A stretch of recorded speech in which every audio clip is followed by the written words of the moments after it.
ಮಾತೆ, ಪ್ರಣಾಮಗಳು. ಬಾ ಭರತ, ಬಾ. ನೀನು ಇದಕ್ಕೂ ಮುಂಚಿತವಾಗಿಯೇ ಬರಬೇಕಿತ್ತು.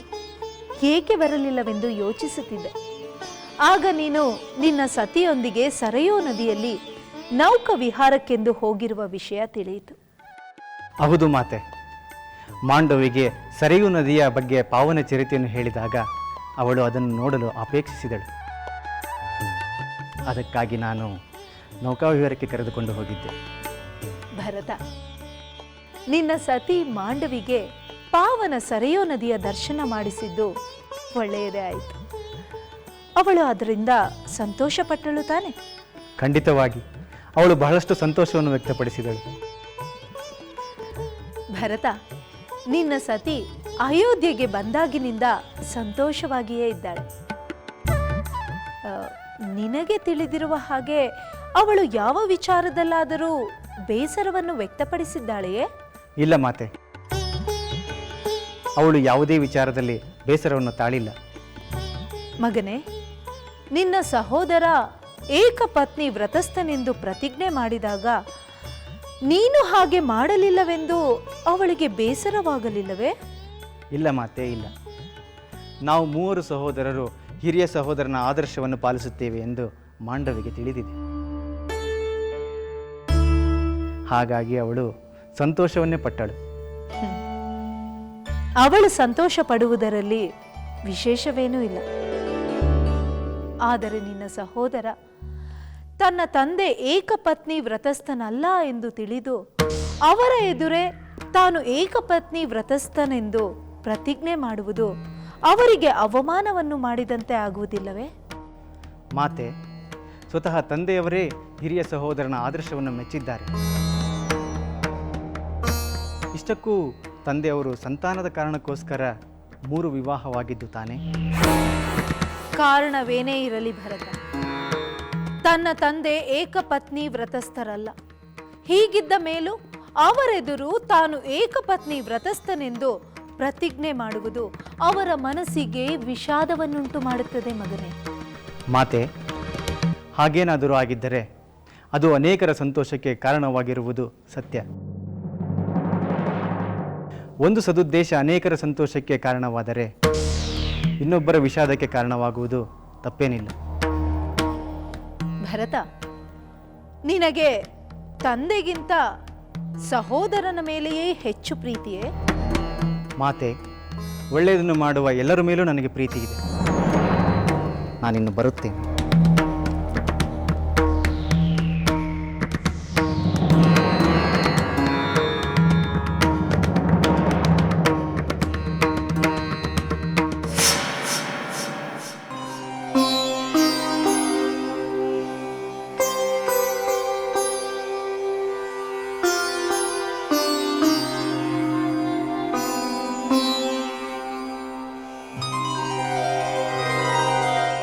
ಸಹೋದರಿ ಸೀತೆ, ನೀನು ಪಡೆದ ಭಾಗ್ಯ ನಮಗೂ ಸಿಗಲಿ ಎಂಬ ನಿನ್ನ ಸದ್ಭಾವನೆ, ನಿನ್ನ ಪ್ರಾರ್ಥನೆ ಈಗ ನಮ್ಮ ಪಾಲಿಗೆ ಅಯೋಧ್ಯೆಯಲ್ಲಿಯೂ ಫಲಪ್ರದವಾಗುತ್ತಿದೆ.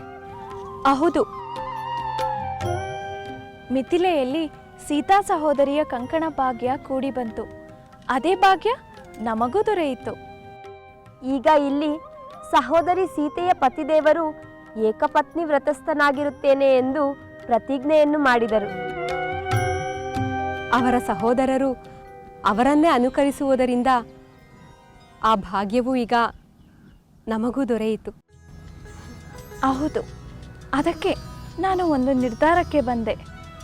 ಹೇಗೆ ಹೂವಿನ ಜೊತೆ ನಾರು ದೇವರ ಕೊರಳನ್ನು ಅಲಂಕರಿಸುತ್ತದೆಯೋ ಹಾಗೆಯೇ ಸಹೋದರಿಯ ಪುಣ್ಯ ವಿಶೇಷದ ಫಲ ನಮಗೂ ಲಭಿಸುತ್ತದೆ. ಈಗ ಇದಕ್ಕಾಗಿ ಹಿರಿಯ ಸಹೋದರಿ ಸೀತೆಗೆ ಅಭಿನಂದನೆಯನ್ನು ಸಲ್ಲಿಸುವುದು ಹೇಗೆ? ಹೌದು ಸಹೋದರಿ, ನಾವು ಕೃತಜ್ಞತೆಯನ್ನು ಹೇಗೆ ಸಲ್ಲಿಸುವುದು? ನಿಮ್ಮ ಭಾಗ್ಯಗಳೆಲ್ಲ ನನ್ನಿಂದ ಲಭಿಸಿದ್ದು ಎಂದು ತಿಳಿಯದಿದ್ದರೆ ಒಳಿತು. ಆಗ ನಾನೇ ಅಭಿನಂದನೆಯನ್ನು ಸಲ್ಲಿಸುತ್ತೇನೆ, ಕೃತಜ್ಞತೆಯನ್ನು ಹೇಳುತ್ತೇನೆ. ದಯಮಾಡಿ ನಿಮ್ಮ ಭಾಗ್ಯಕ್ಕೆಲ್ಲ ನಿಮ್ಮ ನಿಮ್ಮ ಪುಣ್ಯ ಫಲವೇ ಕಾರಣವೆಂದು ತಿಳಿಯಿರಿ.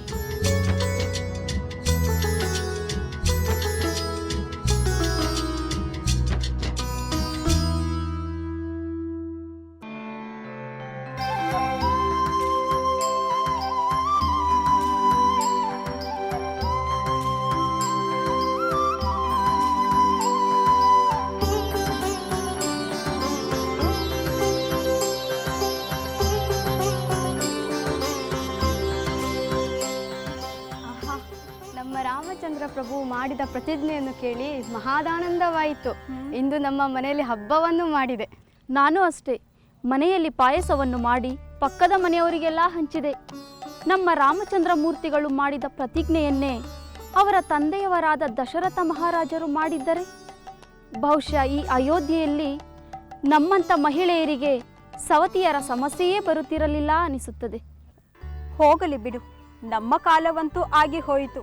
ಇನ್ನು ನಮ್ಮ ಪುತ್ರರ ಕಾಲದಲ್ಲಾದರೂ ಅವರಾದರೂ ಆ ಶ್ರೀರಾಮನ ಆದರ್ಶವನ್ನು ಪಾಲಿಸುತ್ತಾರೆ.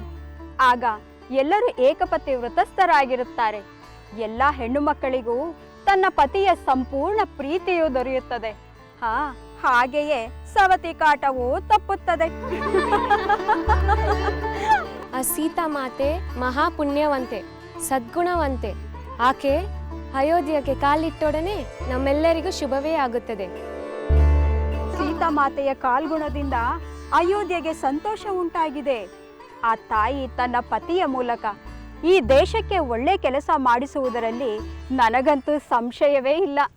ಸ್ವತಃ ರಾಮಚಂದ್ರನೇ ಸದ್ಗುಣಶಾಲಿ. ಅಂಥ ಗುಣಶಾಲಿಗೆ ಇನ್ನು ಸೀತೆಯಂತಹ ವಿನಯವಂತೆಯು ಸತಿಯಾಗಿ ದೊರಕಿರುವುದು ನಮ್ಮೆಲ್ಲರ ಭಾಗ್ಯ. ನಿಜ, ಸೀತಾರಾಮರು ಅನಂತಕಾಲ ಆನಂದದಿಂದ ಈ ಅಯೋಧ್ಯದಲ್ಲಿದ್ದರೆ ನಮ್ಮಂಥ ಪ್ರಜೆಗಳಿಗೆ ಯಾವ ತೊಂದರೆಯೂ ಇರೋದಿಲ್ಲ. ನಡೀರಿ ನಡೀರಿ, ಹೊತ್ತಾಯ್ತು.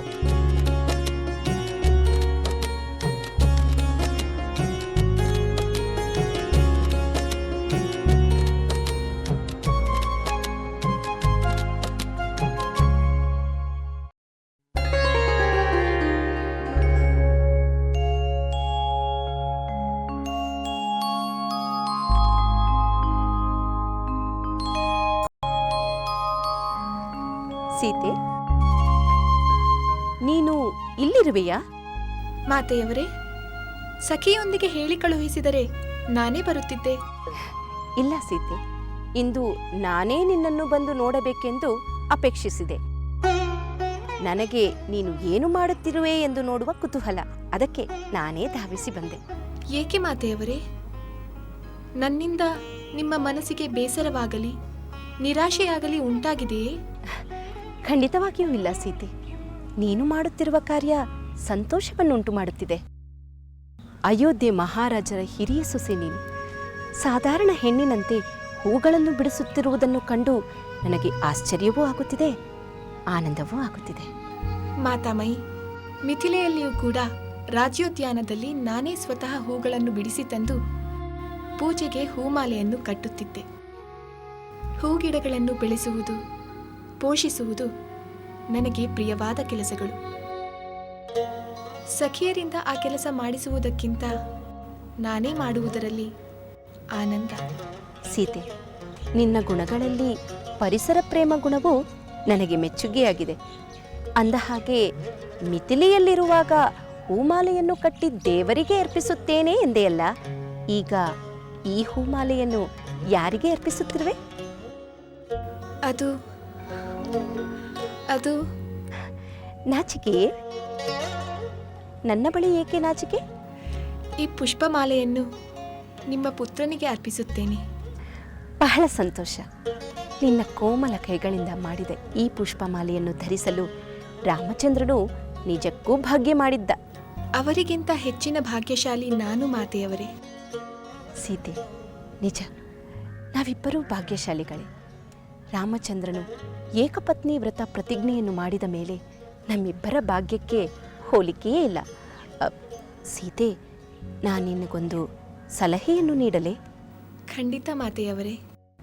ರಾಮಚಂದ್ರನ ಪ್ರತಿಜ್ಞೆಯಿಂದ ನಿನ್ನ ಜವಾಬ್ದಾರಿ ಹೆಚ್ಚಿದೆ ಎಂದು ನನ್ನ ಭಾವನೆ. ನನ್ನ ಜವಾಬ್ದಾರಿ ಎಷ್ಟೇ ಇದ್ದರೂ ಅದನ್ನು ಕಾಯ, ವಾಚ, ಮನಸ ನಿರ್ವಹಿಸುತ್ತೇನೆ. ಆ ನಂಬಿಕೆ ನನಗಿದೆ ಸೀತೆ. ನಿನಗೆ ಹೆಚ್ಚು ಹೇಳುವ ಅವಶ್ಯಕತೆ ಇಲ್ಲ. ನೀನು ಎಲ್ಲವನ್ನೂ ಬಲ್ಲೆ. ರಾಮಚಂದ್ರನು ಸಂಪೂರ್ಣವಾಗಿ ನಿನ್ನವನು. ಅವನ ಸುಖದಲ್ಲಿ ದುಃಖದಲ್ಲಿ, ಅವನ ಅರಮನೆಯಲ್ಲಿರಲಿ ಗುಡಿಸಲಲ್ಲಿರಲಿ ಅವನಿಗೆ ನೆರಳಾಗಿರು.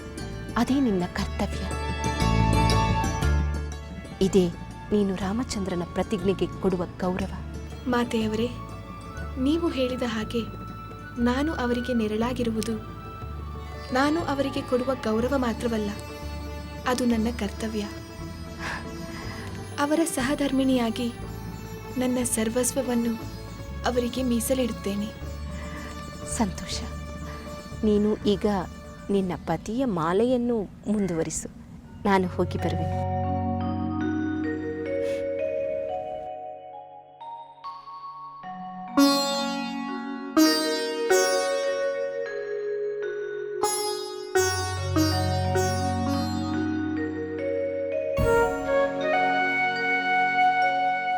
ರಾಮಚಂದ್ರನ ಪ್ರತಿಜ್ಞೆಯಿಂದ ನಿನ್ನ ಜವಾಬ್ದಾರಿ ಹೆಚ್ಚಿದೆ ಎಂದು ನನ್ನ ಭಾವನೆ. ನನ್ನ ಜವಾಬ್ದಾರಿ ಎಷ್ಟೇ ಇದ್ದರೂ ಅದನ್ನು ಕಾಯ ವಾಚ ಮನಸ ನಿರ್ವಹಿಸುತ್ತೇನೆ.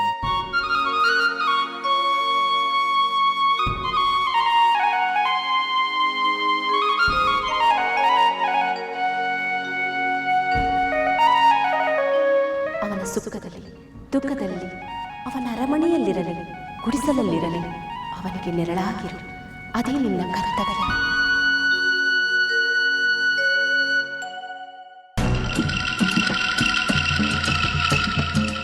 ಮಹಾರಾಣಿಯವರಿಗೆ ಮಂಗಳವಾಗಲಿ ಎಂದು ಕೋರುತ್ತೇನೆ. ಮಂಥರೆ, ಬೆಳಗಿನಿಂದ ನಿನ್ನ ಮುಖದರ್ಶನವಿಲ್ಲ. ಎಲ್ಲಿಯೋ ಹೋಗಿ ಬರುವಂತಿದೆ. ಹೌದು ಮಹಾರಾಣಿ, ನಗರ ಸಂಚಾರಕ್ಕೆ ಹೋಗಿ ಬಂದಿದ್ದೇನೆ. ನಗರ ಸಂಚಾರವೇ? ನೀನು ನಗರ ಸಂಚಾರ ಮಾಡುವ ಅಗತ್ಯವೇನಿತ್ತು? ಅಗತ್ಯ ನನಗಿರಲಿಲ್ಲ. ತಮಗಾಗಿ ಹೋಗಿದ್ದೆ. ನನಗಾಗಿ ಹೋಗಿದ್ದೀಯಾ? ಏಕೆ?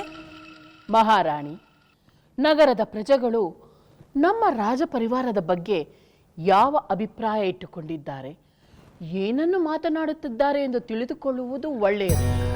ಏಕೆಂದರೆ ಪ್ರಜೆಗಳ ಒಲವು ಯಾರ ಕಡೆ ಹೆಚ್ಚಿರುತ್ತದೋ ಅವರು ಹೆಚ್ಚು ಕಾಲ ಪ್ರಜಾಪಾಲಕರಾಗಿ ಇರುತ್ತಾರೆ.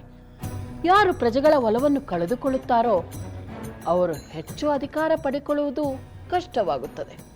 ಇದೇ ಏನು ನಿನ್ನ ಹೊಸ ವಿಚಾರ? ರಾಜಕಾರ್ಯ, ಪ್ರಜಾಪಾಲನೆ, ಇದನ್ನೆಲ್ಲ ನಾನು ತಿಳಿದುಕೊಂಡು ಏನಾಗಬೇಕಾಗಿದೆ? ಸಮಯ ಬಂದಾಗ ಅದರದ ಮಹತ್ವ ಏನು ಎಂಬುದು ತಮಗೇ ಅರಿವಾಗುತ್ತದೆ. ಆಗ ನಾನು ನಿಮಗೆ ತಿಳಿಸುತ್ತೇನೆ. ಸರಿ ಸರಿ, ನೀನು ಹೋಗಿ ಬಂದ ಶ್ರಮಕ್ಕಾದರೂ ಕೇಳುತ್ತೇನೆ. ಪ್ರಜೆಗಳ ಒಲವು ಯಾರ ಮೇಲೆ ಹೆಚ್ಚಿದೆ? ಯಾವ ವಿಷಯಕ್ಕಾದರೂ ಯಾರ ಮೇಲಾದರೂ ಪ್ರಜೆಗಳು ಬೇಸರಿಸಿಕೊಂಡಿರುವರಾ? ಮಹಾರಾಣಿ, ಅಯೋಧ್ಯೆಯ ನಿವಾಸಿಗಳು ನಮ್ಮ ಮಹಾರಾಜರ ಬಗ್ಗೆ, ರಾಜಕುಮಾರರ ಬಗ್ಗೆ, ರಾಜ ಪರಿವಾರದ ಬಗ್ಗೆ ಅಪಾರವಾದ ಗೌರವದಿಂದ ಮಾತನಾಡುತ್ತಿದ್ದಾರೆ.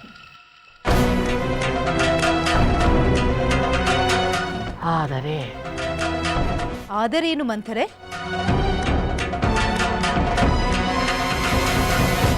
ಆದರೆ ಒಬ್ಬರಿಗೆ ಮಾತ್ರ ಎಲ್ಲರಿಗಿಂತ ಹೆಚ್ಚು ಪ್ರೇಮವನ್ನು, ಅಭಿಮಾನವನ್ನು, ವಿಶ್ವಾಸವನ್ನು ತೋರುತ್ತಿದ್ದಾರೆ.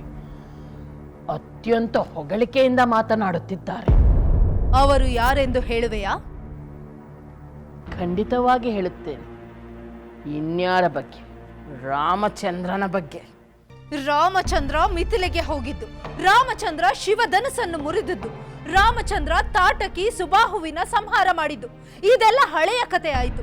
ಇದಕ್ಕಾಗಿ ರಾಮಚಂದ್ರನಿಗೆ ಪ್ರಜೆಗಳಿಂದ ಸಾಕಷ್ಟು ಪ್ರಶಂಸೆಗಳು ಸಿಕ್ಕಿದ್ದಾಯಿತು. ಮತ್ತೆ ಈಗೇಕೆ ಪ್ರಜೆಗಳು ಅವನನ್ನು ಹೊಗಳುತ್ತಿದ್ದಾರೆ? ಈಗ ಹೊಗಳುತ್ತಿರುವುದು ರಾಮಚಂದ್ರನು ತಾನು ಏಕಪತ್ನಿ ವ್ರತಸ್ಥನಾಗಿರುತ್ತೇನೆಂದು ಮಾಡಿರೋ ಪ್ರತಿಜ್ಞೆಯ ಕಾರಣದಿಂದ.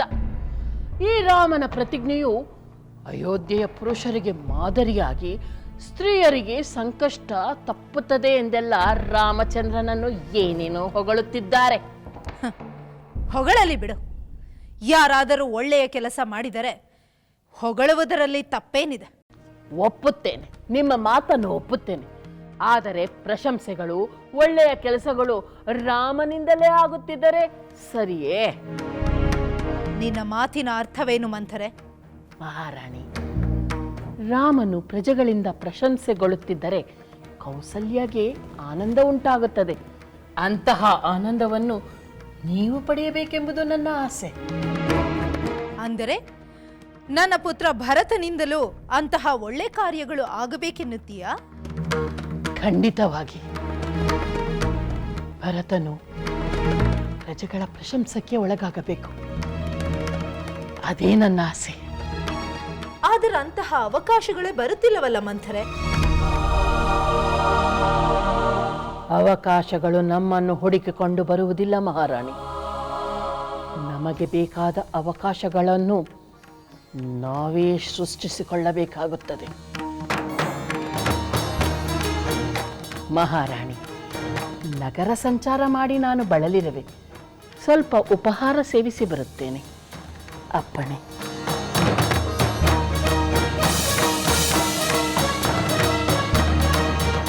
ಅವಕಾಶಗಳನ್ನು ನಾವೇ ಸೃಷ್ಟಿಸಿಕೊಳ್ಳಬೇಕು. ನಿಜ, ಅವಕಾಶಗಳನ್ನು ನಾವೇ ಸೃಷ್ಟಿಸಿಕೊಳ್ಳಬೇಕು. ನನ್ನ ಮಗ ಭರತನಿಗೂ ಪ್ರಜೆಗಳ ಪ್ರೀತಿಯನ್ನು ಗಳಿಸಬೇಕು. ಅವಕಾಶಗಳನ್ನು ನಾವೇ ಸೃಷ್ಟಿಸಿಕೊಳ್ಳಬೇಕು.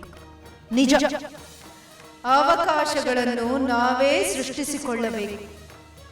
ನನ್ನ ಮಗ ಭರತನಿಗೂ ಪ್ರಜೆಗಳ ಪ್ರೀತಿಯನ್ನು ಗಳಿಸಬೇಕು.